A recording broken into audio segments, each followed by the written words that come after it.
तिला एक धक्कादायक बातमी कोकणात आहे। रत्नागिरी जिल्ह्यातल्या खंडाळामध्ये तिहेरी हत्याकांड उघडकीस आलंय। एका तरुणानं प्रेयसीची हत्या करून अंबा घाटात तिचा मृतदेह टाकला। या प्रकरणाची चौकशी सुरू असतानाच आरोपीने आणखी 2 हत्या केल्याचं उघड झालं।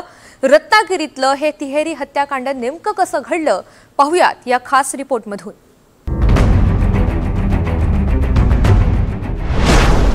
तिहेरी हत्याकांडानं रत्नागिरी हादरलं। आधी प्रेयसीसाठी दोघांना संपवलं,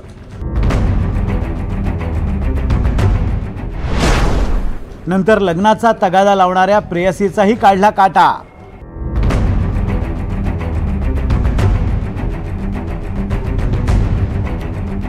रत्नागिरीतल्या खंडाळा गावात तिहेरी हत्याकांडाचं धक्कादायक प्रकरण समोर आलंय। सुरुवातीला हे प्रकरण एक तरुणी बेपत्ता झाल्यापर्यंत मर्यादित होतं, पण तरुणीचा शोध घेता घेता हे प्रकरण तिहेरी हत्याकांडापर्यंत पोहोचलं। भक्ती मयेकर, राकेश जंगम आणि सीताराम वीर अशी 3 जणांची हत्या झाली आहे। मरजोली गावात राहणारी भक्ती मयेकर 17 ऑगस्ट पासून बेपत्ता होती। 4 दिवस उलटले तरीही भक्तीचा शोध लागत नव्हता। अखेर तिच्या भावानं पोलीस ठाण्यात धाव घेतली। पोलिसांनी भक्ती मयेकरचा शोध सुरू केला। भक्तीचं मोबाईल लोकेशन ट्रॅक करण्यात आलं, तेव्हा ती खंडाळा गावात गेल्याचं कळलं आणि तिथंच दुर्वास पाटील या तरुणाचा भक्ती मयेकरच्या बेपत्ता होण्यामागे काहीतरी संबंध असल्याचं समोर आलं। दुर्वास पाटील याचा खंडाळा गावात देशी दारूचा बार होता। दुर्वास पाटील आणि भक्ती मयेकर यांचे प्रेमसंबंध होते। 17 ऑगस्टला घरातून बाहेर पडल्यानंतर भक्ती दुर्वासला भेटायला गेली। पोलिसांनी तपासासाठी दुर्वास पाटीलला ताब्यात घेतलं।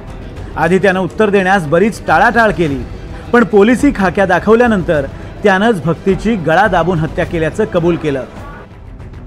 दुर्वासनं भक्तीला संपवलं, पण मृतदेहाची विल्हेवाट लावण्यासाठी त्याच्या मित्रांनी मदत केली। विश्वास पवार, निलेश भिंगारडे आणि सुशांत नरळकर असे आणखी 3 जण या हत्येत सहभागी होते। त्यांनी भक्तीचा मृतदेह अंबा घाटात फेकला होता। पोलिसांनी अंबा घाटातून कुजलेल्या अवस्थेत मृतदेह ताब्यात घेतला, पण पोलिसांचा तपास इथंच थांबला नव्हता, कारण भक्तीला मारण्याआधी दुर्वासनं आणखी 2घांना संपवलं होतं। त्यानं पहिला खून केला सीताराम वीर यांचा। सीताराम वीर दुर्वासच्या देशी बारमध्ये काम करायचे। सीताराम भक्तीसोबत अश्लील व्यवहार करत असल्याचं दुर्वासला कळलं। याच रागातून दुर्वासनं सीताराम यांना बारमध्ये मारहाण केली। मारहाणीच्या वेळी सीताराम यांच्या डोक्याला फटका बसला आणि त्यात त्यांचा मृत्यू झाला। मग दुर्वासनं त्यांचा मृतदेह रिक्षामध्ये टाकून घराच्या मागच्या बाजूला सोडला। सीताराम यांच्या कुटुंबाला नेमकं काय झालं हे माहिती नव्हतं। सुरुवातीला ते दारू पिऊन पडले असावेत असं कुटुंबाला वाटलं, पण तो खून होता हे कळायला त्यांना खूप उशीर झाला। दुर्वासनं एक खून पचवला, पण या खुनाचा एक साक्षीदार होता। राकेश जंगम हा दुर्वासकडे काम करणारा दुसरा तरुण। सीतारामला मारहाण झाली तेव्हा तो तिथं नव्हता, पण त्यांचा मृतदेह घराबाहेर टाकायला राकेशनं मदत केली। तो आपलं तोंड उघडेल अशी दुर्वासला भीती होती, म्हणून दुर्वासनं राकेश जंगमची हत्या करण्याचा कट रचला। त्याला कामानिमित्त कोल्हापूरला सोबत यायला सांगितलं आणि अंबा घाटाजवळ आल्यानंतर त्याची गळा दाबून हत्या केली। साथीदारांच्या मदतीनं राकेशचा मृतदेह त्यांना अंबा घाटात फेकून दिला। सांगितलं म्हणाला कळजोंडीतला वीर म्हणून आहे मम्मी, तर त्याला दुर्वासने मारला। मी त्याला विचारलं तू होतास काय त्याच्यात, तर नाही मी बाहेर होतो। तो फटका मारला ना, दुकान उघडला नाही लवकर म्हणून बोलला ना, म्हणून त्याला मारला। आतमध्ये गेल्यावर तो फटका मारला आणि तो तिथंच जीव गेला। मग आता तू कुठं आहेस, तर मी आहे म्हणायला इथंच दुकानातच आहे।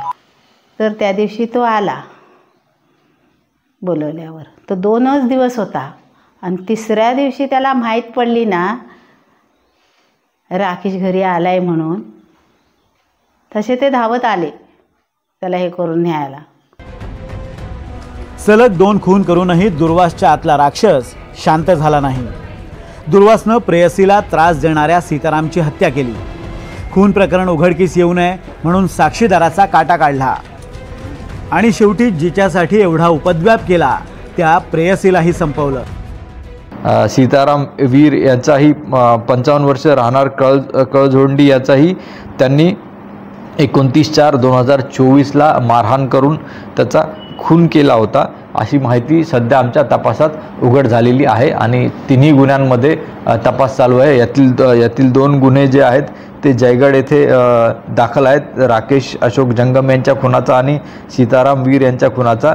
तसेच भक्ती मयेकर यांच्या गुन्ह्याचा तपास रत्नागिरी सिटी पोलीस स्टेशन येथे चालू आहे।